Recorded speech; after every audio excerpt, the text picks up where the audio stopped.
Très bien, bonsoir tout le monde.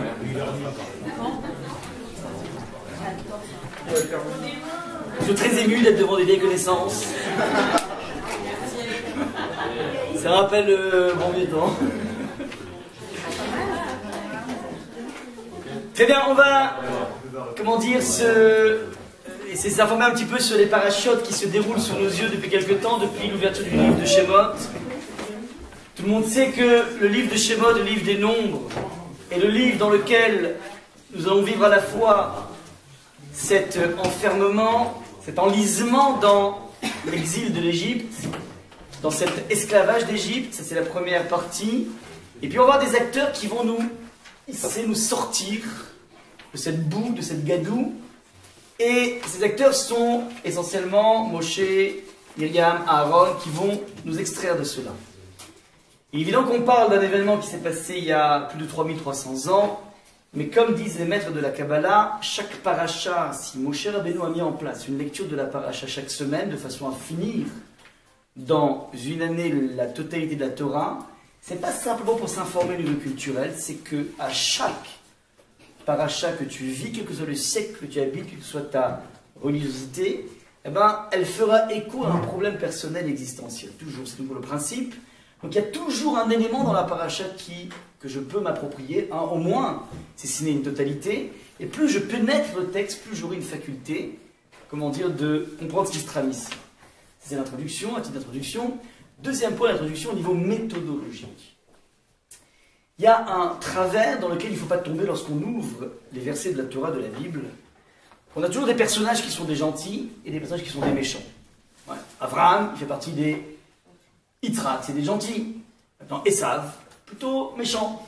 Ouais. Pharaon, plutôt crapule. Ouais. Donc, a priori, ça fonctionne un petit peu dans un schéma manichéen. Il y a les gentils et les méchants. Le yin et le yang. Ouais. Les forces du mal et les forces du bien. Et le risque, lorsqu'on regarde les choses de façon si grossière, si manichéenne, c'est de se dire, voilà, je sais qu'il y a des gentils, qu'il y a des méchants. Baruch Hashem, moi je connais l'histoire, on descend de la bonne souche, ouais. C'est-à-dire de Yaakov, et Yaakov, les enfants de Yaakov, ensuite Moshe, et les méchants, l'enfer, c'est toujours les autres.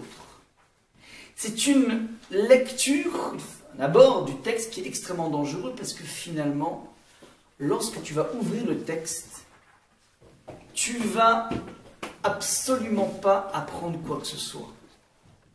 Le texte de la Torah se présente à tes yeux pour que tu fasses cet effort de comprendre que fondamentalement, nous sommes beaucoup plus proches du personnage de Esav que de celui de Yaakov. Nous ressemblons en plein de points à la démarche et au mode de fonctionnement de Esav. Et la Torah te présente un modèle qui s'appelle Yaakov, qui est là pour te hisser vers une asymptote, vers une bonification de toi-même qui s'appelle Yaakov.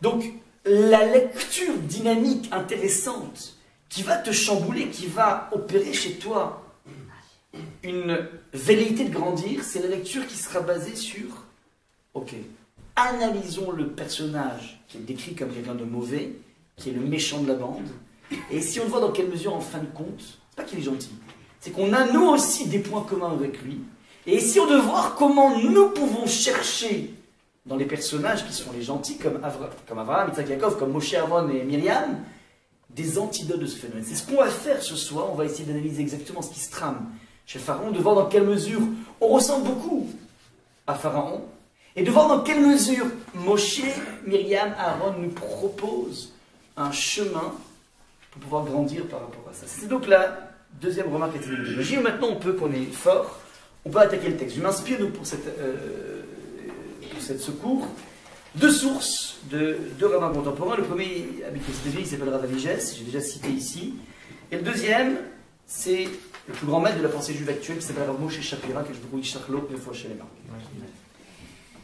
Le texte donc de la Torah est le suivant. Vous savez que Moshe a eu une expérience dans le buisson ardent. Hachem le désigne et le propose de rentrer sur la scène de l'histoire et de devenir le leader qui va sauver le peuple juif. Il va s'adresser au peuple juif. Le peuple juif est tellement éreintés par le travail qu'ils n'arrivent pas à entendre un horizon de liberté, un horizon de sortie de cet esclavage. Ça, c'est ce qui se passe. Juste après, Moshe parle avec Hachem, et Hachem lui dit la chose suivante. Vayomer Hachem al Moshe, Re'en etaticha Elokim le Pharaon ve'Aaron achicha yeneviecha. Hachem lui a expliqué exactement comment les choses vont se fonctionner, et quel est exactement le cahier des charges, et quels seront les acteurs principaux. Il dit, voilà, alors l'Éternel dit à Moïse, regarde, je fais de toi un dieu à l'égard de Pharaon, c'est-à-dire je te mets en position dominante, en position supérieure, et Aaron, ton frère, sera ton prophète, c'est-à-dire c'est celui qui portera la parole. Moshe véhicule le message d'Hachem et à Pharaon, et Aaron transcrit ce message à Pharaon. Verset numéro 2, Atat tedaber et kol asher atzaveka. Toi, tu diras tout ce que je t'aurai ordonné. Et Aaron, et Aaron, ton frère, parlera à Pharaon. Et il libérera les enfants d'Israël de leur pays. Donc, l'horizon est très clair. Tu vas parler à Pharaon, il finira par craquer et lâcher prise sur le peuple juif. Troisième verset, et c'est là qu'on va se concentrer. Mais moi, je vais endurcir le cœur de Pharaon, et je multiplierai mes signes et mes preuves de puissance dans le pays d'Égypte. Je marque une pause ici. On a a priori un schéma qui est extrêmement clair, qui consiste à proposer à Pharaon, à Moshe et Aaron, d'annoncer à Pharaon qu'il doit lâcher du lest, il doit laisser le peuple partir, let my people go. Et Hachem annonce que ça va se passer comme ça, il finira par lâcher du lest. Mais nous rajoute le verset 3, il y a un petit grain de sable dans le mécanisme, dit Hachem, je vais endurcir le cœur de Pharaon qui fait que il aura tendance à ne pas vouloir craquer. Donc les choses se compliquent à cause du fait que Hachem va endurcir le cœur de Pharaon. Et le texte nous dit, et je vais, dit Hachem, augmenter, multiplier mes signes, et être moftaï, et mes preuves de puissance, mes prodiges, Béret Israël sur la table d'Égypte. À votre avis, qu'est-ce qu'indique ici Hachem en disant qu'il va multiplier les signes et les prodiges? Qu'est-ce qu'il entend par là, à votre avis?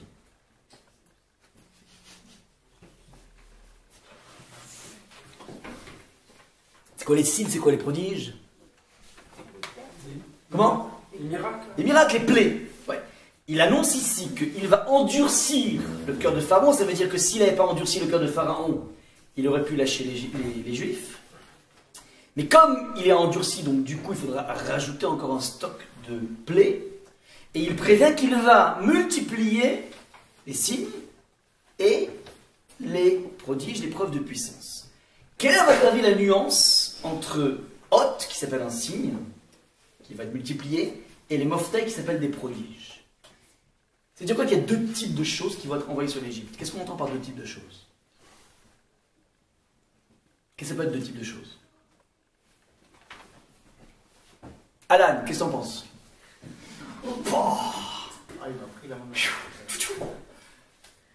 C'est quoi les signes et c'est quoi les prodiges? Comment? Alors, c'est subtil. Le Malbim, un des plus grands commentateurs, dit la chose suivante. En fait, parmi les 10 plaies qui vont s'abattre en un an sur l'Égypte, il y a deux types de plaies. Il y a une plaie qui est envoyée avec au préalable une sommation.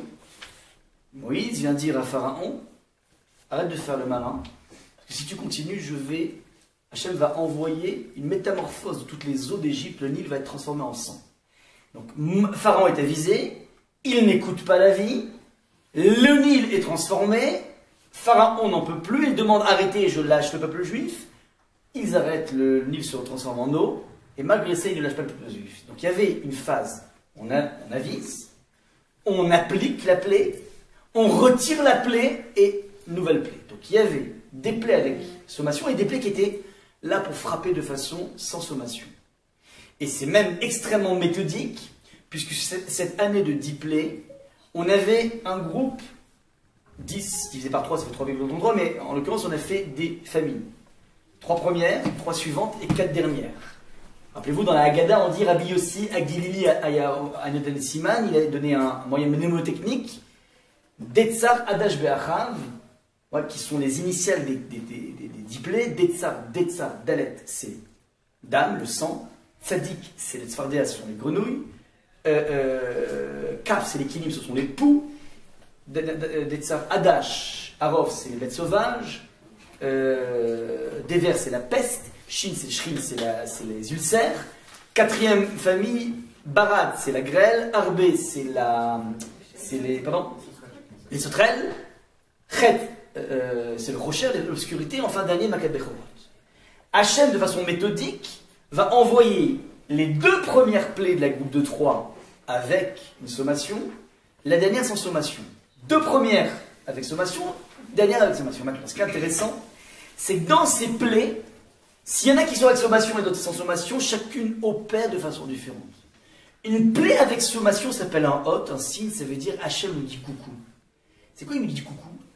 Il vient te dire, jusqu'à présent, tu as vécu dans ce mirage de croire que le monde est géré par les grandes puissances.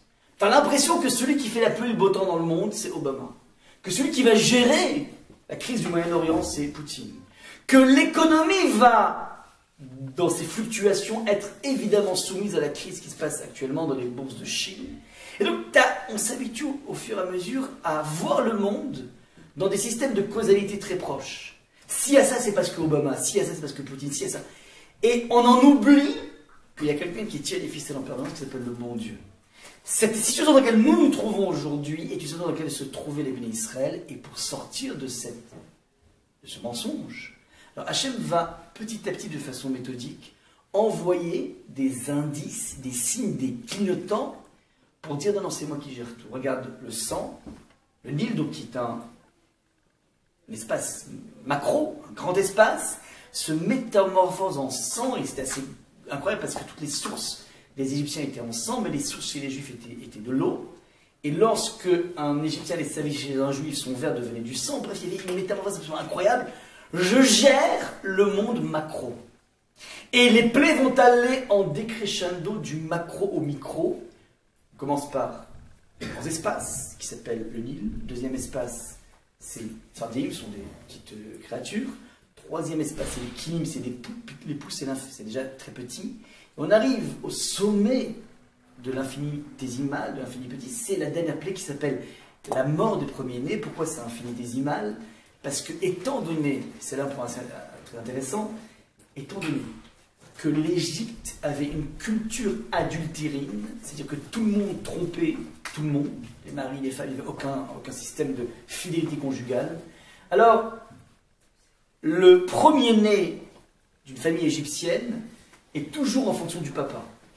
Or, c'est le premier enfant du papa, le premier garçon du papa. Or, dans toutes les familles, ils se rendaient compte que c'était jamais le premier qui mourut, mais c'était le troisième qui mourut. Ça veut dire que les 2 premiers avaient été conçus par le facteur ou par un autre facteur, peu importe. C'est-à-dire que le peuple égyptien a pris conscience que Hachem avait une maîtrise de tous les grands espaces, des bêtes sauvages, de la peste, des mécanismes internes, des poux, tout ce que tu veux, mais il avait aussi une maîtrise de du moindre spermatozoïde qui est venu percuter un ovule. Celui-là oui et celui-là non, et donc Hachem arrivait à discriminer exactement qui était le véritable aîné, c'est-à-dire le premier enfant du mari, par opposition au premier qui avait été déjà conçu par d'autres personnes. Sous-entendu, il y a ici une démonstration qui dure 1 an du fait que Akadosh Baruch Hu, premièrement, interfère en permanence dans la nature. Ça, c'est la première des choses qu'on apprend. L'année des plaies était ce qu'on appelle la grande école de la Emouna, G-E-E. Grande école de l'Emouna, ça veut dire les juifs et les non-juifs se sont petit à petit reconnectés avec cette idée qu'Hachem maîtrise tout ce qui se passe. Premier point. Deuxième point, ça c'est pour les otot, donc pour les signes. Deuxième point, pour les moftim, les prodiges, c'est des plaies qui venaient sans prendre garde, sans prévenir. C'était une façon de frapper, de punir les Égyptiens. Ça, c'est ce qui se passe au niveau de l'organisation méthodique des plaies. Maintenant, le verset numéro 3 nous dit un truc assez intéressant. Il nous dit que Akadosh Baruch Hu va d'une certaine façon piper les dés. En temps normal, Pharaon aurait dû lâcher les Juifs s'il n'avait pas été endurci dans son cœur. Mais qu'est-ce qu'a fait Hachem? Hachem endurcit le cœur. Et ça, évidemment, ça pose une question essentielle. Tu es en train de piper le libre arbitre. C'est-à-dire que, normalement, en temps normal, la personne aurait craqué, il dit, bon, ok, maintenant c'est fini, partez, allez-vous-en. Et Hachem, il met en place un système dans lequel Pharaon s'entête encore, de façon à multiplier les plaies. Finalement, l'histoire de l'Égypte aurait pu durer un mois. On se retrouve avec 12 mois de douleur, de souffrance, et du peuple égyptien et des Juifs qui attendent de sortir de l'université. Tout simplement parce que Hachem a décidé de bloquer le mécanisme en empêchant Pharaon de lâcher les peuples juifs. C'est évidemment une question essentielle à poser au niveau de ce qui s'appelle le libre arbitre maintenant. Regardez le Rashi, ce qu'on va utiliser, c'est le Rashi. Le Rashi, c'est incroyable. Le Rashi nous dit la chose suivante. Parce qu'il a résisté avec méchanceté et qu'il s'est dressé contre moi, donc je l'ai endurci. J'endurcis le cœur parce qu'à la base, attention, c'est pas depuis le début. Les 5 premières plaies sont dues à l'entêtement de Pharaon. Pharaon résistait. Pharaon ne voulait pas laisser le peuple juif partir, il résiste. Et ce n'est qu'à partir des 50 plaies où Hachem va en faire un instrument. Je lis ici. C'est parce qu'il a résisté avec méchanceté qu'il s'est dressé contre moi que Hachem décide d'endurcir son cœur. Maintenant, faites bien attention à ce que dit Hachem. Il est bien connu devant moi que les nations idolâtres ne sont pas sereines pour faire un repentir total. Ainsi, donc, sous-entendu, les idolâtres n'ont pas de sérénité dans leur vie, et étant donné qu'ils n'ont pas de sérénité, ils sont incapables de faire un repentir sincère. Ainsi, en voie de conséquence, est-il bon pour moi que son cœur s'endurcisse de manière à ce que je multiplie mes signes contre lui, et qu'alors vous reconnaissiez, vous, ma puissance? Cependant, pour les 5 premières plaies, il n'est pas écrit Hachem endurcit le cœur de Pharaon, mais le cœur de Pharaon s'endurcit. Je fais un résumé rapide de ce Rashi. Il y a 3 points dans ce Rashi. Premier point, un axiome qu'il faut essayer de démontrer, mais en tout cas qui est flanqué par Rashi. Un idolâtre, par opposition aux Juifs, un idolâtre, du fait de son absence de sincérité, est incapable de faire un repentir sincère. Première action. Deuxième chose qui est marquée dans Rashi, vu que l'idolâtre, de toutes les façons, il est incapable de pardon sincère, vu son absence de sérénité, d'apaisement, alors à partir de là, ça vaut le coup, nous dit Rashi, d'utiliser cette faiblesse pour en faire un instrument du châtiment. Troisième partie dans Rashi, quand je fais la chirurgie du Rashi, les enfants d'Israël en tireront un enseignement, regardez bien ce qui est marqué.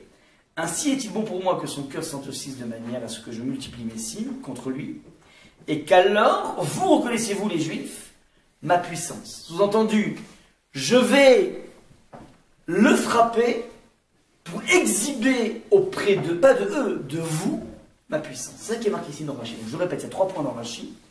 Premier point, un axiome dont on ne sait pas d'où il vient, que un idolâtre est par définition dans un manque d'apaisement et dans le tourment. Et ce tourment entraîne cette incapacité d'un pardon sincère. Okay, bon. Secondo, puisque c'est comme ça, alors allons-y, utilisons cette faiblesse de Pharaon de façon à montrer aux enfants d'Israël ma puissance. Ce Rashi demande au moins 4 questions. Je marque ici dans le document ABC. Premier point, lorsque tu dis que les idolâtres n'ont pas d'apaisement, n'ont pas de nachatrouach, n'ont pas de tranquillité, tu es en train de créer une démarcation avec le peuple juif. Lui, apparemment, le peuple juif se caractérise par une certaine forme de tranquillité. Je dis que dire que les juifs sont apaisés, sont tranquilles, me paraît extrêmement bizarre. Extrêmement bizarre. J'aurais plutôt tendance à dire qu'un juif, en général, est plutôt du genre tourmenté. Ça, c'est le juif simple. Si en plus on ajoute les Ashkenazim, ouais. Alors, en général, c'est plutôt des gens qui sont particulièrement tourmentés. Vous connaissez la blague? Ouais. Vous savez qu'un Ashkenaz, je me rappelle un Ashkenaz ne prend jamais d'aspirine. Vous savez pourquoi? Parce que ça soulage. Parce qu'un Ashkenaz coupe un oignon, c'est l'oignon qui pleure. Vous regardez tous les films de Woody Allen, vous verrez à quel point le juif est un bonhomme torturé. Il a plus torturé qu'un juif. Donc c'est extrêmement bizarre de partir d'un axiome que nous sommes des gens apaisés. Et à l'inversement, donc c'est la contraposée, il part du principe que les idolâtres sont des personnes non apaisées, qui sont dans une absence de tranquillité. Ouais. Et ça qui leur empêche cette tchouva. Mais au contraire, j'ai envie de dire que dans le rapport de force entre les Juifs, enfin entre les Hébreux et Pharaon, qui paraît profondément tourmenté à quel point, regardez un petit peu comment les Hébreux n'arrivent pas à croire à Moshe parce qu'ils sont trop englués dans leurs travaux, les côtes serroirs ou Vodakasha, ils n'arrivent pas à penser à la liberté, ils n'arrivent pas à projeter la liberté, donc ils sont totalement engoncés dans cet esclavage, par opposition à Pharaon qui est là, au contraire extrêmement zen, qui a toutes les cartes en main. Donc il y a un chassé-croisé ici chez Rachi qui est extrêmement bizarre, premier point. Deuxième point, deuxième question, quel rapport entre la tranquillité, la ratoire, l'esprit zen, et le fait de pouvoir faire une tchouva jusqu'au bout, un repentir jusqu'au bout. Depuis quand la tchouva est directement liée à ton degré de sincérité? Inversement, j'ai envie de dire l'inverse. Il y a combien de personnes qui ont fait tchouva justement par prise de conscience après un malheur, après un souci, après une maladie, après une chute? Au contraire, la tchouva se trouve très souvent chez des personnes qui ont été tourmentées. Donc c'est extrêmement bizarre dans Rachi. Rachi a un axiome, un idolâtre est une personne qui est tourmentée, qui n'est pas dans l'apaisement. Et comme tu n'es pas dans l'apaisement, tu ne pourras pas faire un repentir jusqu'au bout. C'est donc la troisième question à poser sur Rachi. Et dernière question extrêmement subtile, regardez bien dans le principe de la construction du Rachi, et ça va être la partie, le point le plus théorique, et après on va passer à quelque chose de beaucoup plus pratique. Rachi semble dire la chose suivante. Première partie dans Rachi, il y a un distinguo entre les Juifs, entre les Hébreux et les idolâtres. C'est qu'un idolâtre, et l'Égypte était idolâtre, est une personne qui n'a pas de tranquillité. Et les Juifs a une tranquillité. Ainsi, pour le Rachi, est-il bon pour moi que son cœur s'endurcisse de manière à ce que je multiplie mes signes contre lui? Ça veut dire, puisqu'il y a ce distinguo entre les idolâtres et les non-idolâtres, alors, du coup, donc par voie de conséquence, je vais frapper l'idolâtre, qui ne pourra jamais arriver à une vraie tchouva, de façon à montrer quelque chose au non-idolâtre. Quel rapport? Si quelqu'un ne peut pas faire tchouva, alors ok, tu l'élimines et puis c'est tout. Et tu laisses partir le peuple. Qu'est-ce que tu as besoin? D'utiliser la personne idolâtre qui ne pourra pas accéder à une tchouva complète. Qu'est-ce que tu as besoin? De prendre cette personne et de l'utiliser pour montrer au non-idolâtre, c'est-à-dire à l'hébreu, ce que tu fais par ta puissance. Vous comprenez le problème logique qui se passe ici? Je l'ai marqué dans les mots suivants. En quoi la vue de la plaie, donc la plaie qui va s'abattre sur l'Égypte, confirme cette différence entre hébreux et idolâtres. Ça veut dire, il y a une différence entre les hébreux et les idolâtres, qui va impliquer cette attitude à Kadosh Baruch Hu. Mais quel rapport avec le début du Rachi? Le Rachi dit, voilà, il y a un idolâtre et un non-idolâtre. Ils ont une relation à l'apaisement qui est totalement différente. Si c'est comme ça, alors je vais frapper celui qui n'est pas apaisé, l'idolâtre, de façon à exhiber quelque chose auprès du non-idolâtre. Mais il n'y a pas de lien logique entre les deux. Donc il peut y avoir deux choses, voilà. Il y a ce qu'on appelle une différence entre les idolâtres et les non-idolâtres. Et à part ça, on va régler le compte aux idolâtres. Et pourquoi lier à ce qui précède? On t'a exhibé une différence entre l'idolâtre et le non-idolâtre, et qui t'amène ensuite à dire, alors si c'est comme ça, alors je vais faire quelque chose. Je suis idolâtre qui va, par ricochet, attraper le non-idolâtre. Vous avez compris le questionnement? C'est un maître du XVIe siècle qui pose cette question sur Rachi. Donc il est venu décortiquer Rachi. Il dit, voilà, il y a un problème de logique dans Rachi. Ce sont les quatre questions essentielles auxquelles il faut poser. Je répète. Premièrement, cet axiome, comme quoi quelqu'un qui est idolâtre est forcément dans le non-apaisement et donc il ne pourra pas faire tchouva, donc on ne comprend pas du tout. Deuxième chose, qui t'a dit que les idolâtres sont au contraire. L'idolâtrie est le système le plus rassurant. Vous savez pourquoi c'est rassurant? Parce que l'idolâtre, c'est quoi? C'est, j'ai un problème. J'ai peur qu'il n'y ait pas la pluie pour mon champ, je suis agriculteur. Je prends un enfant, je le sacrifie, et la pluie tombe. Et ça marchait. L'idolâtrie a toujours marché. Ça fonctionne pas. Impeccable. Quand tu crois en quelque chose, ça fonctionne. Donc c'est assez rassurant, c'est tranquille. Le système inversement non idolâtre, notre système, est beaucoup plus aléatoire. Pour ça, pas à prier, c'est jamais automatique. Les choses sont beaucoup moins automatiques. J'ai envie de dire inverse. Le système non idolâtre est un système beaucoup moins rassurant. Donc on a ici un méli-mélo dans Rachi assez complexe. Ouais. D'où provient tout ce qui est marqué dans Rachi? Alors, est-ce qu'on est clair au moins au niveau des questions? Est-ce que l'atmosphère est bien brumeuse? On va maintenant essayer de solutionner de façon suivante. Ce que j'appelais dans le grand 2 la psychologie des choix. Je m'appuie ici sur le Gemara, un personnage du Talmud qui dit les choses suivantes. Ce Talmud extrait, comme à l'accoutumée, un texte de la Torah qui parle d'un déplacement géographique de personnages. Le texte de la Torah est dans la partie de Chukat qui dit Alken yomuru amoshelim bo'u cheshbon. Ainsi, on dit les gouverneurs bo'u cheshbon, let's go, allons à Cheshbon. Cheshbon, c'est une ville. Donc les gouverneurs dirent allons à Cheshbon. C'est une phrase dans une paracha qui va être extraite et exploitée par le Talmud de la façon suivante. Rav Shmuel, fils de Nachman, dit quel est le sens du verset ainsi dit ceux qui dominent? Les dominateurs. Ouais. Ça veut dire quoi les dominateurs? Réponse du texte, ce sont ceux qui dominent leur nature. Qu'est-ce qu'on appelle les gouvernants? Ce n'est pas des gouvernants au niveau politique, c'est des gens qui savent se gouverner, qui savent se maîtriser, qui ont un self-control. Ça, c'est ce qu'on appelle un gouverneur dans le vocable élaboré de la Torah. Deuxième point, bo'u cheshbon, venez faire des comptes. Littéralement, venez faire le compte universel de la perte que cause une mitzvah par rapport à ce qu'elle nous fait gagner. Et le salaire d'une faute par rapport à ce qu'il nous fait perdre. Ce Talmud est un Talmud révolutionnaire, je répète. Il vient extraire donc du texte de la Torah les véritables personnes qui ont un self-control, qui arrivent à se dominer, à dominer leur nature, sont des personnes qui sont passées par un cheminement qui est le suivant. En face d'une possible ascension en spiritualité qui se traduit, qui se cristallise par la pratique d'une mitzvah, ils ont au préalable, avant de décider, par exemple, voilà, je décide maintenant de faire Shabbat, je décide maintenant d'aller à un shiur hebdomadaire, je décide maintenant de consacrer 1 heure par jour d'études, ils ont d'abord au préalable réfléchi qu'est-ce que ça va leur apporter, évidemment, parce que sinon, quand tu entames quelque chose, évidemment, tu veux tirer de cette expérience quelque chose, mais ils ont fait aussi au préalable le calcul, mais combien ça me coûte? Combien ça me coûte d'aller écouter un rabbin plutôt que d'aller danser sur une piste de danse? Ils ont fait ce calcul comptable, au niveau sentimental évidemment. Venez, viens, on s'assoit, on dit, c'est sympathique. Ouais, d'aller danser, d'aller s'amuser, d'aller faire des soldes maintenant. Il paraît que déjà maintenant il y a des 70%. Je ne voudrais pas remettre le couteau dans la plaie. Bravo d'être venus si nombreux et des si nombreuses.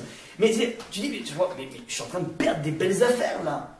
Plus d'aller écouter un barbu, enfin, un barbu, imaginez, peu importe. Oui. Mais c'est-à-dire, il y a quelque chose. Alors, la Torah te dit, tu dois, donc, le Talmud te dit, prendre conscience, premier point, que choisir c'est forcément un sacrifice. Implique un sacrifice. Que lorsque je m'engage dans Shabbat, c'est évident que je vais perdre quelque chose. Je gagne quelque chose, mais je dois être conscient de ce que je gagne, et si je rentre dedans parce que je suis attiré par ça, mais c'est évident que je vais perdre quelque chose. Et cette conscience de la perte doit être à ton esprit, pas pour t'empêcher, mais pour te permettre de faire un choix puissant. C'est en toute connaissance de cause de tout ce que je vais perdre en décidant de fermer ma boutique Shabbat que je décide de faire Shabbat. Je ne rentre pas dans une dimension, dans un cheminement spirituel en me disant, en me mentant moi-même, mais non, je ne perds rien. Le plaisir est futile, de toute façon, la matérialité, qu'est-ce que je m'en fiche? La matérialité, qu'est-ce que je m'en fiche des soldes? Ça, c'est pour les gens qui sont, comment dire, matérialistes au possible. Non, moi, c'est pas grave, les soldes, je m'en fiche. Non, ne te mens pas. Ne te mens pas. On aime la sape, on aime la fringue, on aime l'argent, on aime la richesse. Ne joue pas cache-cache par rapport à ça. Et au moment où tu fais un choix, sois exactement conscient de ce que tu sacrifies. Pas pour ne pas faire ce choix, mais de façon à être béton dans ton choix. C'est donc ce que j'ai marqué ici. Ouais. Ne pas essayer, par exemple, les gens qui disent dans le Shabbat, voilà, bon, je veux bien faire Shabbat. Et ils sont poussés aussi, mais t'inquiète pas, que je beaucoup le rendra au centuple. Surtout, t'inquiète pas, t'inquiète pas. Tu fais un sacrifice pour Hachem, mais c'est pas un sacrifice, parce qu'en fait, Hachem va donner beaucoup plus. Donc, en fin de compte, en 2 mots, tu auras le beurre, l'argent du beurre et la fille du crémier. Ouais. Eh ben, c'est faux. C'est une étude fausse, nous dit le Talmud. C'est pas comme ça qu'on avance dans la vie. Tu n'avances pas dans la vie avec 14 polices d'assurance par rapport à ce que tu vas perdre. Tu vas le perdre et c'est comme ça. Je vous donne une image pour essayer de encore plus bien assurer cette chose. Au moment où Avraham Avinu était dans un débat idéologique colossal entre Nimrod, qui était le plus grand promoteur de l'époque, et lui. Nimrod veut dire Yodé Abeboro, Mitkaven Nimrod Bo. Il sait très bien qu'Hachem a créé le monde, il n'y a pas de doute par rapport à ça, c'est incroyable. Mais il pense que Hachem a créé le monde, ensuite il s'est retiré. C'est le dieu horloger, c'est le dieu gendarme, pas gendarme, en tout cas horloger. C'est-à-dire que le bon Dieu, il a créé le monde, il a laissé le monde en location, en gérance à l'homme. Et alors il dit non, c'est pas comme ça. Hachem interfère en permanence. C'est ce qu'on appelle un débat idéologique. Est-ce qu'il existe une ashgacha pratique, c'est-à-dire une surveillance permanente du bon Dieu, de ce qui se passe, du moindre arbre, du moindre brin d'herbe qui pousse, de la moindre respiration qu'il insuffle chez chacun, ou bien non, il a mis en place un mécanisme qui s'appelle le loi de la pesanteur, qui s'appelle tous les mécanismes naturels, et puis bon, le monde va comme il veut. Ensuite, l'homme doit prendre en main son destin pour gérer le monde. Pourquoi c'est tellement important cette différence de bilan qui justifie que Nimrod va mettre en tôle Abraham, il va ensuite lui proposer de dire écoute, soit tu abdiques, soit tu te jettes dans la fournaise ardente. Pourquoi c'est tellement essentiel? Parce que si je pars du principe que Hachem a laissé le monde dans les mains de l'homme, alors je peux justifier le darwinisme social, je peux justifier la loi du plus fort. C'est juste sur cette terre, c'est parce que je suis plus fort en pensée tout. Et c'est la loi qu'Hachem met en place puisqu'il a livré le monde aux hommes. Mais si je dis qu'Hachem surveille le monde, alors ça veut dire obligatoirement qu'on a des comptes à rendre. C'est-à-dire que si tu es sur une terre, il faut la mériter. Ouais. Le monde n'est pas une aristocratie, mais une méritocratie. Tu mérites les choses. Et ce débat est un débat colossal puisqu'il a des implications géopolitiques colossales, puisque Nimrod était le plus grand promoteur. Il avait conquis Israël, il avait tout conquis. Et finalement, laisser l'idée d'Abraham germer que finalement il faut mériter sa terre, c'est quelque chose qui remet en cause tout l'empire de domination du monde. Et c'est ça qui gêne Nimrod, qui justifie, parce que si c'est un débat idéologique, que tu penses que le bon Dieu, enfin, le bon Dieu était avant la terre, que la terre était avant le bon Dieu, toutes ces questions philosophiques, tu vas pas mettre quelqu'un de prison parce qu'il ne pense pas comme toi. Oui, je te mets en prison parce que sinon, tu es en train de mettre en péril tout mon empire. Ça, c'est ce qui se traduit au niveau d'Abraham maintenant. Abraham. Le dit le Midrash, un truc incroyable. Au moment, donc il dit, écoute, tu n'as pas abdiqué, tu penses vraiment qu'Hachem intervient en permanence, alors on va vérifier. Tu vas maintenant te jeter dans cette fournaise ardente, il le pousse dans la fournaise ardente. Au moment où il est projeté, Abraham, à ce moment-là, il ne savait pas qu'il y aurait un miracle. À ce moment-là, il dit, ok, alors ça veut dire qu'il n'y a pas d'interférence divine en permanence. Il conclut Abraham au moment où il s'apprête à tomber dans la fournaise, que finalement, Nimrod avait raison. C'est ce qui est marqué dans le Midrash. Et il se jette, et il est sauvé. Demande le Rav de Brisk, c'est un truc incroyable, il dit, je ne comprends pas. Si tu en arrives à la conclusion que Nimrod avait raison, pourquoi tu te jettes? Pourquoi tu n'habites pas? Réponse du Rav de Brisk. Parce que ma vie, c'est le produit de mes choix. Et Abraham, son choix, c'était de dire et de croire que Hachem interfère. Eh bien, je vais jusqu'au bout dans ce choix. Je suis entier dans ce choix, quitte à en mourir. Vous comprenez ce qui se trame ici? La ligne de démarcation extrêmement claire qui est marquée dans Rachi entre le monde de l'idolâtrie et le monde, comment dire, des Hébreux, c'est que paradoxalement, le monde des Hébreux est un monde qui subit une oppression absolument colossale, et le monde de Pharaon est un monde qui est dans une liberté totale, dans une puissance totale. Mais nous dit ici Rachi, Pharaon est un idolâtre, et un idolâtre vit sans apaisement. C'est-à-dire sans apaisement, c'est-à-dire c'est un individu qui ne sait pas faire des choix. On l'a vu, au moment où il a une plaie, il récupère en pleine face cette plaie, il abdique, il dit ok c'est bon, on peut laisser le peuple partir. Dès que la plaie s'en va, il dit non, on vous revient. Ça veut dire que dans le choix de laisser le peuple partir, il n'arrive pas à être entier par rapport à ce choix. Il n'arrive pas à être entier parce que le moteur essentiel de sa vie, c'est la recherche d'un confort. C'est ça en fait ce qui se trame dans le monde de l'idolâtrie. L'idolâtrie, c'est un système qui paye parce que dès que tu as un problème dans l'amour, dans la parnassa, dans le fric, dans la relation, alors tu vas avoir telle et telle déesse, tel et tel droit, tel et tel Poséidon, telle et telle mythologie, qui va te régler ton problème. Ce sont des docteurs qui sont là pour gérer tes problèmes. C'est un système dans lequel tu t'enfermes dans un monde qui est axé essentiellement sur le confort. Ça, c'est ce qu'on appelle le monde de l'idolâtrie. Je ne suis pas en train de dire qu'il ne faut pas vivre dans le confort, mais je dis que ça ne doit pas être ma raison d'être. Mishnah qui est assez intéressante, qui dit que, qu'on ne peut pas prendre au pied de la lettre, qui dit que le cheminement spirituel est un cheminement qui est basé sur le fait que tu dois être capable de manger, de boire de l'eau, de manger du pain, de t'asseoir par terre et de vivre de façon extrêmement chiche. On n'est pas en train de prôner ça du tout. Mais si ton choix de vie, ton choix d'ascension spirituelle, t'amène à une condition qui a l'air, délicate, il ne faut pas que ce soit une raison de renoncer, de faire machine arrière. Un choix que tu mets en place doit être un choix qui est un choix béton parce que tu sais exactement à quoi tu t'attends. À partir de cette définition du monde du choix, et ça je dis, c'est quelque chose qui est, je pense, le nœud du problème actuel des nouvelles générations. Et surtout nous les Français, on a appris de façon radicale à réfléchir, mais on n'a jamais appris à décider. Je me rappelle quand j'avais fait un bac, à l'époque c'était des bacs C, j'avais plein de choses. J'ai fait un bac C parce qu'en fait ça permettait d'avoir le maximum d'ouverture. Parce que quand tu arrives au bac, il faut choisir. Ah vas-y, médecine, sup, HEC, toute la palette était devant toi et tu ne sais pas quoi faire. Et ça c'est quelque chose qui est typiquement français. Je me rappelle en Allemagne, ils voyagent beaucoup, ils apprennent beaucoup à mûrir, ils apprennent à goûter à eux-mêmes et dès la seconde ils sont déjà orientés vers médecine. Ça veut dire quelqu'un qui va être médecin, dès la seconde, il étudie des choses dans le canon de la médecine. Les personnes sont beaucoup plus mûres, ils sont beaucoup plus confrontés à la vie. Le drame du monde français, c'est justement cette incapacité. On est capable de réfléchir, on n'est pas capable de prendre une décision. Et pourquoi on n'est pas capable de prendre une décision? Parce qu'on ne fait pas ce bilan dont on parle beau au Cheshbon, dans lequel, oui, j'ai décidé de marier avec cette personne, et je suis tout à fait conscient de tel et tel défaut.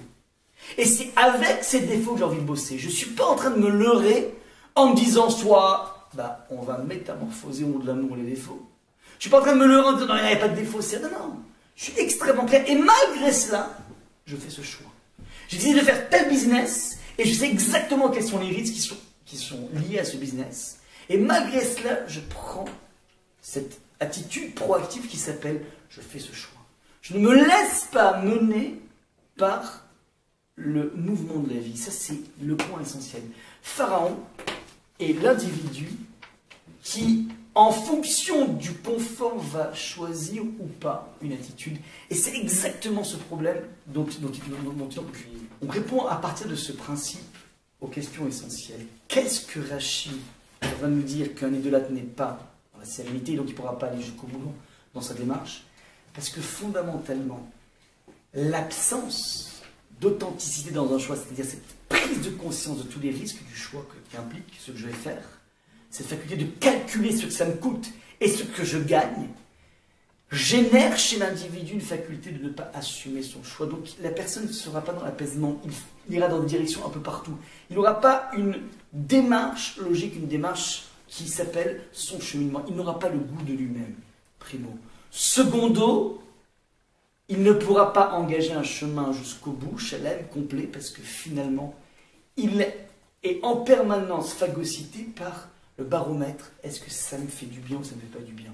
Il n'est pas en train de réfléchir à quelque chose de long terme. Donc, par définition de Rashi, un idolâtre, un individu qui est ancré dans une obsession du confort, est un individu qui ne pourra jamais aller jusqu'au bout. Inversement, le peuple juif qui, lui, palpe une réalité complexe, difficile, est un individu qui n'est pas déconnecté de la réalité. Il n'est pas dans un monde de fantasmes. Lui est quelqu'un de beaucoup plus proche de sa propre vie, malgré bien que ce soit une vie qui soit dure. Maintenant, il nous reste à comprendre le maillon qui a été proposé par Rashi, que fondamentalement, étant donné qu'il y a ce distinguo, alors ça vaut le coup d'endurcir le cœur de Pharaon. L'idée est la suivante. Le peuple juif au début a refusé de sortir par Moshe. Akadosh Baruch Hu va exhiber sa force, pas pour dire que j'arriverai à vous faire sortir cette situation qui peut nous faire sortir, mais en exhibant sa force, Hachem va montrer au peuple juif, regarde ce que je fais, quel type de châtiment je donne. Un individu qui était un sadique dans sa façon de traiter un juif va dans la mer Rouge couler comme de la paille, c'est-à-dire il va couler à petit feu. Un individu, un tortionnaire qui aura simplement fait exécuter les lois sans y prendre du plaisir, alors lui va couler comme du plomb, il va mort subite. Et un individu qui aurait été entre les deux, c'est-à-dire pas trop bourreau, mais pas trop non plus compatissant, lui va mourir comme une pierre, elle tombe doucement, pas aussi vite que le plomb. Sous-entendu, Hachem va exhiber sa puissance de punition pour montrer au peuple juif, ne croyez pas que le bon Dieu c'est le Père Noël. L'aventure spirituelle demande un sacrifice. Et c'est un cheminement dans lequel, évidemment, c'est un chemin rigoureux, un chemin dans lequel c'est pas une effusion de peace and love et de cadeaux, c'est pas comme ça. La vie c'est complexe. Et il faut que tu sois conscient. Et il faut que tu es conscient, toi, le peuple juif, c'est-à-dire, j'utilise l'absence de lucidité de Pharaon pour donner cette lucidité au peuple juif par rapport au sacrifice de sortir d'Égypte. Ça veut dire, ne crois pas qu'en sortant d'Égypte, ça va être le Club Med. Sache que Hachem, c'est un monde de rigueur. Et je te le montre par ces plaies, qui va te permettre, toi, le peuple juif, de faire un choix qui est un vrai choix. Tu vas choisir en connaissance de cause. Vous comprenez le Pésistram ici? Ça, c'est toute la subtilité de Rachi. Premier point, un choix n'est un choix qu'à partir du moment où tu es conscient de tous les dégâts qu'implique ce choix. Et malgré toute cette prise de conscience du goût amer des dégâts, il y a un goût que je projette puissant qui fait que ça ne va pas occulter le reste, et ça ne va pas non plus me frustrer, mais je vais mettre de côté ce désir de confort parce que je sens que je vais pouvoir accéder à quelque chose de plus puissant. Ça, c'est ce qui se trame dans tout choix. Et si c'est comme ça, alors encore faut-il renseigner le peuple juif sur ce qui les attend. Et donc c'est exactement ce qui se trame ici, le livre de Rachi. Pour asseoir un choix, encore faut-il être clair par rapport à toutes les implications. C'est ça qui est mis, comment dire, en exergue ici. Ça, c'est donc le premier point que je voulais vous amener par rapport à ça. Est-ce que c'est clair ou je répète? Après, excusez-moi, mais comment savoir que c'est le bon choix? C'est là qu'il faut être capable de se jeter à l'eau. On ne peut pas, c'est-à-dire, il n'existe pas de solution de coton, ça n'existe pas. La vie, c'est pas du coton. La vie, il y a une expression en hébreu qui s'appelle Chaim Zelo pique-nique. La vie, c'est pas un pique-nique. Ouais. Tu peux faire des pique-niques de temps en temps, mais tu peux pas toute ta vie être en pique-nique, c'est comme ça. Ouais. Choisir, c'est toujours sacrifier quelque chose. Et la lucidité, c'est de dire, voilà, ce défaut, cette embûche, ce problème, eh ben, j'en suis conscient, je ne l'occulte pas, et je vais avancer avec ça. Je choisis toujours, évidemment, les qualités de mon conjoint, de ma conjointe, mais je choisis aussi les défauts avec lesquels j'ai envie de bosser. Et il y a des défauts avec lesquels je ne pourrais jamais bosser, et des défauts avec lesquels j'ai l'impression que je ne pourrais jamais bosser, mais c'est peut-être un leurre, c'est lié à une peur de mon engagement, et là, il faut que je sois extrêmement lucide avec moi-même. Mais quoi qu'il en soit, le jour où je décide de rentrer sous la roupa, le jour où je décide de prendre ce business, ce boulot, je suis tout à fait conscient que ce ne sera pas forcément une partie de... Ce sera évidemment un plaisir, mais il y aura des moments qui ne sont pas évidents. Ouais. N'arrêtez de fantasmer. Hein. Ça arrive de se disputer dans un couple, ça arrive même relativement régulièrement. Et ça qui est extrêmement constructif. Ouais. C'est pas peace and love. C'est des fois war and love. Ouais. C'est comme ça. Ouais, Bémet, il faut pas savoir. Mon épouse m'en a parlé récemment, il dit fais attention parce qu'il y a des gens qui fantasment un peu trop, s'imaginent comme ça, puis on nous voit dans les cheveux pleins et compagnie et tout, mais ça arrive quand il y a des scènes de ménage. Et les scènes de ménage sont extrêmement constructives. Extrêmement constructives. Ouais, parce qu'en fait, ben, on établit un dialogue et on continue à établir un dialogue. Et même si on a 18 ans de mariage, ben, on continue à construire un dialogue. Et ça qui est fascinant. Mais une chose est sûre, c'est qu'on fait un choix, et ce choix, on l'assume. Ouais. Et évidemment, je ne parle pas s'il y a des vices cachés ou j'en sais rien, ouais, je ne parle pas de ça, mais lorsque on est en face de personnes qui sont honnêtes, qui sont différentes, ouais, qui doivent s'accorder, que ce n'est pas forcément évident de s'accorder, mais c'est normal que ce soit pas évident de s'accorder. Tout à fait normal. Et au bout d'un moment, il ne faut pas rester dans la posture de Pharaon. Ouais, c'est-à-dire, je fais un pas en avant, mais à condition que j'ai toute cette position. C'est pas comme ça. Non, non, comme dirait Churchill, je vous promets du sang, des larmes, pas tout à fait comme ça. Pas tout à fait comme ça, beaucoup moins que Churchill. Mais il faut savoir que c'est ça le piment de la vie. Parce qu'en fait, si ta vie, tu l'as choisi, ton choix, tu l'as choisi. Et tu l'as su jusqu'au bout. Contre vents et marées. Et le jour où tu as une scène de ménage, bah, tu la gères tout seul, sans appeler Pierre, Paul et Jacques. Ni papa et maman, qui veulent évidemment mon bien, évidemment, ouais. Sauf qu'ils ne se rendent pas compte à quel point en voulant mon bien, ils peuvent massacrer tout simplement l'ossature, l'étanchéité d'un couple. C'est ça en fait le point essentiel. On touche du doigt ici l'idée. Ouais. Lorsque en fait, la Mishnah te dit, mais tu risques d'avoir une vie qui sera extrêmement chiche. Et la Mishnah continue, et tu seras heureux. C'est une vie chiche parce que finalement, tu n'as pas conditionné ton choix en fonction du confort. Si le confort arrive, tant mieux. Ouais, comme dirait l'autre, faut être beau, riche, intelligent, tout ce que tu veux, belle, et ainsi de suite, que moche, ouais. Mais une fois que tu n'as pas choisi les ingrédients de la vie, tu vas avancer avec ça et tu n'as aucune raison de ne pas être heureux par rapport à ça. Pharaon est un bonhomme profondément esclave. Et les Juifs, dans leur connaissance de cette torpeur de l'esclavage, sont des personnages profondément libres, paradoxalement. Le schéma, c'est l'esclavage des Juifs et la liberté de Pharaon, mais c'est exactement l'inverse qui se passe au niveau des couches les plus essentielles, psychologiques, psychiques, tout ce que tu veux. C'est ça qui se trame ici. C'est ça que j'ai croisé qui est génial. Et la Torah te présente un pharaon parce qu'on est tous des pharaons. Nous sommes tous des personnes qui voulons le beurre et l'argent du beurre. Ouais. Combien de fois j'ai vu des personnes qui m'ont dit, ouais, bon, je suis prêt à faire Shabbat si je double mon chiffre d'affaires le reste de la semaine. C'est-à-dire, en 2 mots, tu veux que le Shabbat te coûte rien. Mieux que ça, il te rapporte. Mais qui t'a dit que c'est comme ça? Qui t'a dit que le bon Dieu a prévu ça pour toi? Qu'est-ce que t'en sais? Si Shabbat est suffisamment puissant, alors ok, même si ça va être très complexe au début. Mais au moins, celui qui est conscient que ça risque d'être très complexe au début, son choix c'est un vrai choix. C'est un choix coûte que coûte. Et c'est là qu'il se réalise. Je ne sais plus quel philosophe avait dit être libre, c'est choisir. C'est contrainte. Rousseau. Il n'est pas dit c'est choisir contrainte. Là, je dis pas tout à fait de la même façon. Pas tout à fait de la même façon. En fait, je suis contre. Le choix le plus faible dans la liberté. Ouais, c'est être capable de savoir que j'aurais telle information. Ouais, possible, tout à fait. Ça peut se rejoindre comme ça. Voilà. Deuxième point essentiel que je voudrais vous amener ici. Là, par rapport à cet endurcissement du cœur de Pharaon, donc vous avez compris ici, on a parlé de la deuxième phase. Hachem endurcit le cœur de Pharaon. Mais avant ça, le terrain était déjà préparé. Pharaon s'était entêté. C'est pas que d'entrée de jeu on a pris une marionnette, on s'est dit tiens celui-là il va me servir pour l'histoire. Non, non. T'as à la base un candidat qui est insupportable, qui est profondément entêté. Ok, toi t'es entêté jusqu'au bout, alors tu sais je vais t'utiliser comme une marionnette. Mais c'est pas une marionnette depuis le début. Au début, le dit Rachi qu'il y a eu 5 premières plaies, c'était le moteur essentiel de l'entêtement, c'était Pharaon et non pas Moshe. Et non pas Hachem. Maintenant, on va travailler sur l'entêtement de Pharaon qui va nous renseigner essentiellement aussi sur quelque chose d'essentiel par rapport à nous. Le texte de la Torah dit Vayechazek lev Paro velo shamay lehem ka'asher diber Hashem. Le cœur de Pharaon persista et il ne leur céda point, ainsi qu'il l'avait prédit l'Éternel. Donc c'est un fait. Il est entêté, on n'arrive pas à bosser avec lui. Il ment, il dit oui, après il dit non, bref, impossible de bosser. Il ne s'est pas décidé.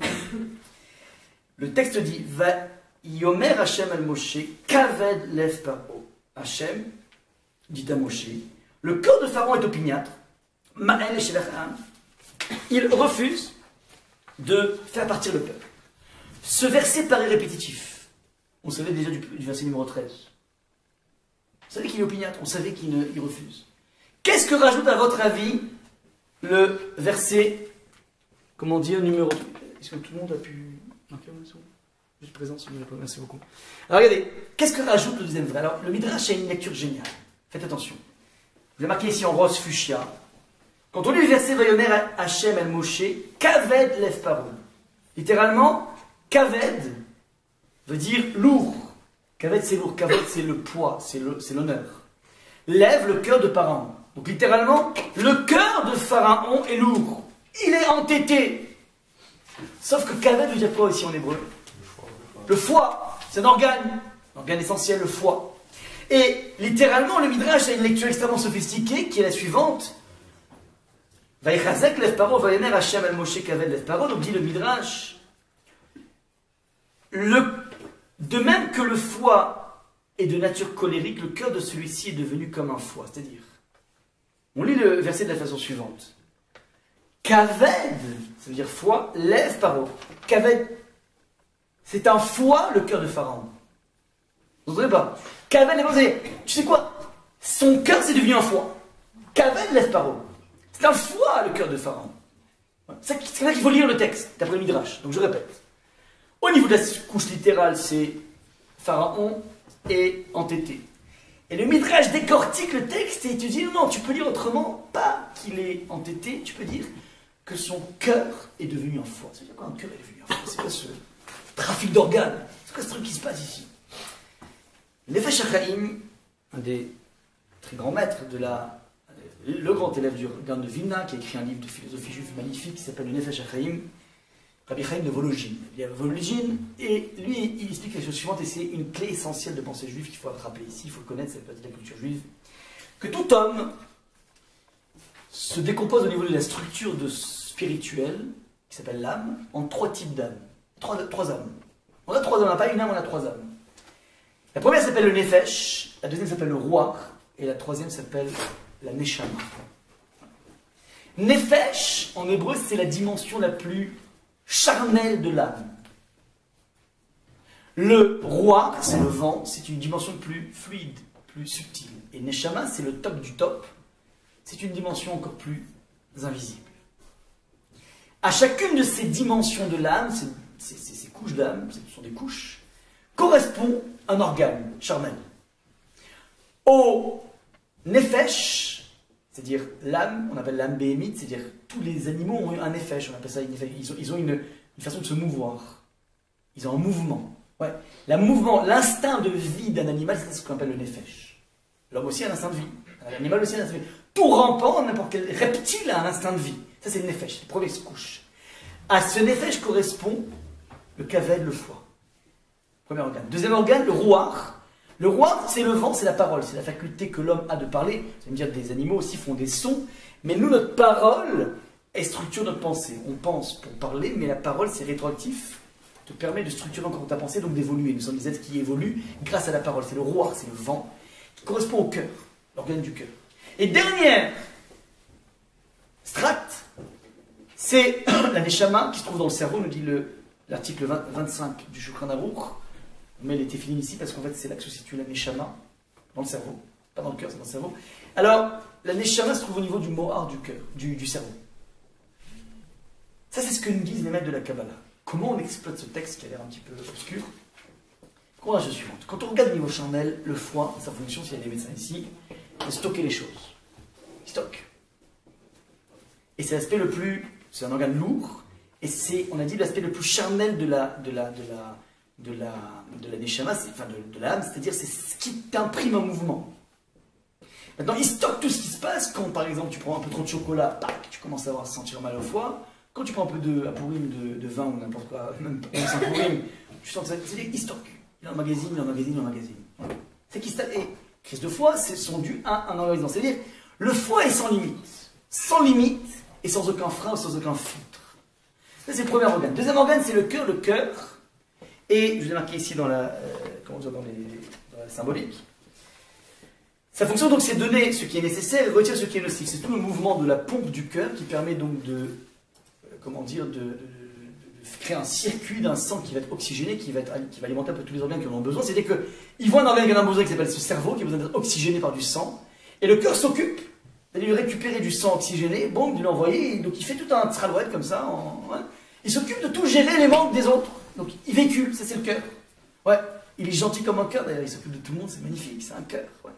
Et troisième niveau, c'est le monde de l'intelligence, c'est le monde de l'infini, le monde de l'abstraction. Le monde de l'imagination, c'est un monde qui est totalement infini. Ça, c'est ce qu'on a les 3 systèmes.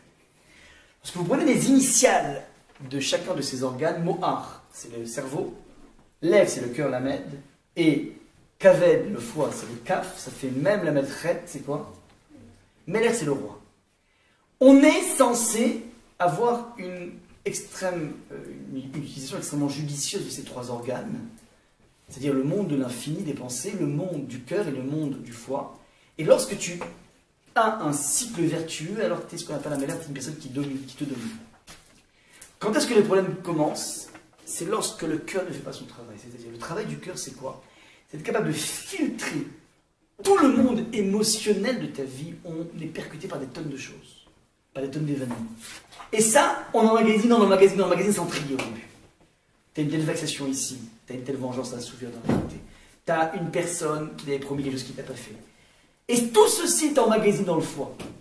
Et quand on a marre, c'est que tu es en crise de foi, ça veut dire que tu en as marre dans ta relation humaine et tu dis voilà, maintenant c'est fini.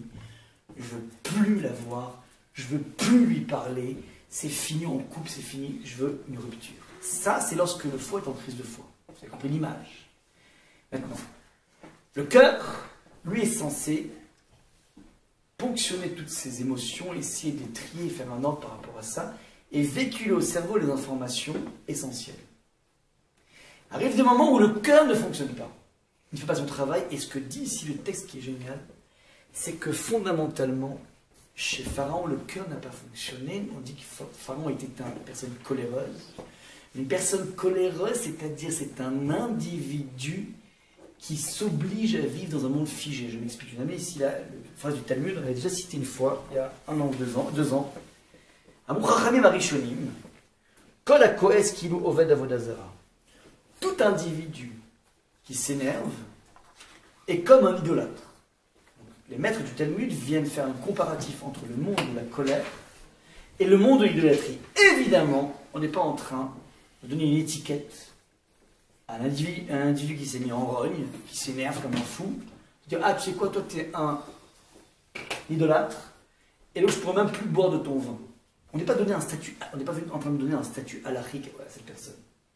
On est juste en train de nous dire que le mode de fonctionnement de la colère, dont on parle sur le Paro par exemple, est un monde qui ressemble étrangement au mode de fonctionnement de l'idolâtrie. Explication. Qu'est-ce qui se passe quand je me mets en colère? Par exemple, on a fixé un rendez-vous, on avait un rencard, tu étais censé venir à 20h00 ou 19h60, même. Et voilà que tu débarques à 20h30, une demi-heure de retard. Maintenant, moi, je gamberge. 20h, 20h01, 20h05, 20h10. Et plus je gamberge, plus le scénario que je me monte de ma réaction par rapport à ton retard, lorsque tu vas débarquer avec la bouche en cœur en me disant « Désolé, je suis un petit peu en retard », plus les minutes passent, plus mon scénario s'aggrave. C'est-à-dire que si c'est 5 minutes, je vais tirer un peu la grimace. Dans ma tête, je m'imagine tirer la grimace. Si c'est 10 minutes, je vais mettre mes mains en disant bah écoute, c'est compliqué, avec un soupir. Et si ça augmente, alors là, je sens que ma colère va monter. Et je sens que si la personne débarque au bout d'une demi-heure, alors là, je vais me vénérer comme c'est pas possible. Si c'est comme ça, je te ferai plus confiance, je veux plus des rendez-vous avec toi. Bref, je me filme déjà ça. Voilà. Regardez. Donc je répète, nous créons des scénarios réactionnels en fonction de la gravité. Non, c'est bon, je vais. En fonction de la gravité de l'attente. C'est-à-dire, en fonction de la gravité du schéma que j'avais mis en place, je voulais que tu viennes à 20h, tu es venu à 20h30. Et ça va me créer un nouveau schéma qui s'appelle ma réaction au bout de 20 ans. Maintenant, la personne débarque à 20h30 avec un motif de malade. Je suis désolé, j'étais dans une prise d'otage. Zut, alors là, je peux pas mettre ça sur le compte de la nonchalance, ouais. Mais je suis tellement, moi, énervé, et j'ai tellement construit ce schéma que je suis ligoté par ce schéma. Et donc ma réaction va être la suivante. Alors ok, alors je sais pas, moi, envoie un SMS. Non, t'as pas compris. Prise d'otage. S'il met la main dans la poche, il me tue. Bon, ok, mais alors, mais qu'est-ce que tu foutais là-bas? Mais qu'est-ce que tu foutais? J'ai une prise d'otage dans une banque, j'allais tirer de l'argent, ouais. Je suis tellement, comment dire, engoncé dans ce schéma que j'ai créé, que je n'accepte aucune espèce de liberté de comprendre que la vie, eh ben, elle peut être spontanée. C'est exactement ce qui se passe dans l'idolâtrie. L'idolâtrie, c'est un système figé. Tu sacrifies un enfant, boum, la pluie elle tombe. Tu donnes telle et telle offrande, boum, eh ben, tu seras heureux dans ton business. Ça veut dire que c'est un système qui ne souffre aucune interférence du divin, c'est-à-dire de la spontanéité. C'est donc ça que veut dire le texte. Le monde de l'idolâtrie, le monde de la colère est un monde qui ressemble étrangement au monde de l'idolâtrie. Pharaon est un individu qui, étant donné qu'il n'a pas mis en place ce travail de filtre que doit faire son cœur, on va expliquer comment on construit son cœur, est un individu qui ne peut que métamorphoser son cœur en foi. Ça veut dire qu'il ne sera qu'une marmite bouillonnante d'émotions et de ressentis, sans aucune espèce de connexion avec son cerveau qui pourrait lui permettre de garder le gouvernail. Combien on rencontre dans la vie des gens qui sont extrêmement élaborés au niveau intellectuel, qui sont capables de résoudre des situations très fortes, mais lorsque ça se rapporte à eux, ils sont totalement opaques. Comment opaques? C'est-à-dire que tu vas dire, voilà, il y a eu telle et telle personne qui a fait ça et ça, comment tu jugerais? Il te juge exactement comment il faut faire. Tu dis, mais si cette personne c'est toi, ah non, il refuse. Ça c'est le prototype de la déconnexion entre le monde du cerveau et le monde de mes émotions, de ce que j'ai envie. Le foie gère les envies, sans aucune discrimination. Il organise tout. Tu prends de l'alcool, il organise jusqu'au moment où tu as une véritable crise parce qu'il n'en peut plus. Mais il ne fait aucun filtre si ce n'est la mort de lui-même. Ça, c'est le mécanisme du désir. Maintenant, toi, tu as un cœur, tu as une possibilité de pouvoir faire fonctionner les choses, de faire filtrer les choses, de ramener la bonne information au cerveau. Et lorsque tu fais pas, tu es en train de créer petit à petit une déconnexion. Lorsque le cerveau est déconnecté, alors il se déconnecte de la réalité. C'est pour ça qu'un pharaon passe sa vie à croire qu'il est Dieu. Il croit pour de bon. Il s'improvise étant l'origine de l'humanité, il s'improvise tout. C'est-à-dire que le cerveau part en live parce qu'il n'a pas été jugulé par le contact avec la réalité. Ça, c'est ce qui se trame pour le personnage de Pharaon. Comment, dans la vie, on met en branle son cœur? Il faut savoir qu'en fait, le cœur est un muscle. C'est exactement comme le bodybuilding. Les personnes qui veulent faire, comment dire, de la musculation, ils vont dans des centres de musculation et ils apprennent à faire ce qu'on appelle des petits parcours. Si tu commences dans un centre de musculation à prendre des poids de 50 kg, tu fais ce qu'on appelle de la gonflette. Tu auras rapidement des très beaux biceps. En fait, c'est creux à l'intérieur. C'est juste Les individus qui veulent vraiment se construire, ils font ce qu'on appelle des petites charges pendant longtemps et de façon répétitive. Voilà, tu prends 2 kilos pendant des jours et des jours et des jours. Au bout d'un moment, tu as un véritable muscle qui est en train de se mettre en place. Je ne l'ai pas fait. C'est une impression. Ça, c'est ce qui se trame. Le cœur est un muscle, comme tous les autres muscles. C'est quelque chose qui se construit. Comment on construit son cœur? Comment on bâtit son cœur? Par le biais de ce qu'on a dit sur le cœur dans sa fonction organique. Qu'est-ce qui fait le cœur? Il voit des zones qui ont besoin d'être irriguées. Il va s'occuper d'amener du sang à l'oxygène dans ces zones irriguées. Ça veut dire, premier point, je reste alerte à la douleur de l'autre. Je reste alerte au problème de l'autre. Soit il me signifie, tant mieux. S'il ne me signifie pas, je vais essayer d'aller à la pêche aux informations. Pas dans une technique business, mais dans une technique pour savoir qu'est-ce que je peux faire en fonction de mes talents pour aider autrui. Et ça, c'est des belles idées, mais ça peut se manifester dans la quotidienneté. Rambam dit, si tu veux par exemple donner à l'autre, alors il y a une idée de tzedaka. La tzedaka, il dit le Rambam, c'est beaucoup mieux de donner 100 fois 1 euro dans une caisse plutôt que 100 euros d'un coup. Parce que 100 euros d'un coup, c'est de la gonflette. C'est dur, ou 1000 euros, c'est dur, mais c'est de la gonflette. En revanche, tu as fait 1000 fois l'acte de prendre une pièce de 1 euro, c'est pas beaucoup, et de la mettre dans une caisse de tzedaka, tu es petit à petit en train de répéter en toi cet acte. Il y a des gens qui souffrent. Et je dois, moi, avec mes petits euros, être capable de faire le travail que fait le cœur. Ça, c'est ce qui se trame dans la quotidienneté. Je vous donne plusieurs exemples. On a dit que Pharaon, c'était l'antidote. Moshe était l'antidote de Pharaon, c'est-à-dire Pharaon est un individu qui a atrophié son cœur dans cette incapacité à s'ouvrir à l'autre, et donc il part en live au niveau de son fantasme, au niveau de ça, de son délire de lui-même. Moshe est l'antidote de Pharaon. C'est quoi l'antidote de Pharaon? La première des choses qu'on dit sur Moshe une fois qu'il est né, une fois qu'il a été élevé chez Batia, le texte nous dit Vayetse Moshe, Vayelech le Echav, Vayar besivlotam. 3 choses. Vayetse Moshe, Libet Paro. Il est sorti de la maison de Pharaon. Ça veut dire, il est capable, Moshe, de sortir de toute son enveloppe, de tout son cocon natal, être capable de voir que si moi je suis un anti, peut-être, un anti-NANTI, peut-être que Je dois m'extraire de cette bulle pour essayer de voir autre chose dans la vie. Première des choses, je dépasse, comment dire, mon confort. Deuxième étape, il est allé à la rencontre de ses frères. Très souvent, lorsque arrive devant nous un indigent, on essaie de ne pas croiser son regard, on essaie d'éviter le contact. Deuxième étape, je ne fuis pas le contact. Troisième étape qui est beaucoup plus complexe, Vayar Besivlotan, il est allé voir leur souffrance. Je peux voir mon frère sans être alerte à son problème. Troisième étape, c'est cette faculté d'essayer de dénicher chez l'autre c'est quoi son manque. Et peut-être que moi, je vais réussir à le combler. Et si j'arrive pas, peut-être que je vais me mettre en relation avec quelqu'un qui a besoin. Cette faculté de systématiquement être porté par rapport à autrui. Je sais que c'est un petit peu anti, on a parlé avec mon épouse. C'est vrai que de façon générale, aujourd'hui, on te dit fais gaffe, préserve-toi. Fais attention à toi. Ne t'épanche pas trop et n'écoute pas trop parce que ça te fait du mal. Mais ça, c'est anti-Torah. C'est anti-Torah. Les personnages dans la Torah sont tous construits dans cette empathie radicale. Mon cher Rabbeinu le fait. J'ai connu, moi, le plus grand maître de la génération à l'époque, il s'appelait Rav Shach. Rav Shach, c'était le plus grand maître de la Yeshiva de Ponevezh, le plus grand maître de la génération. Il est mort à 104 ans. J'ai assisté à son enterrement.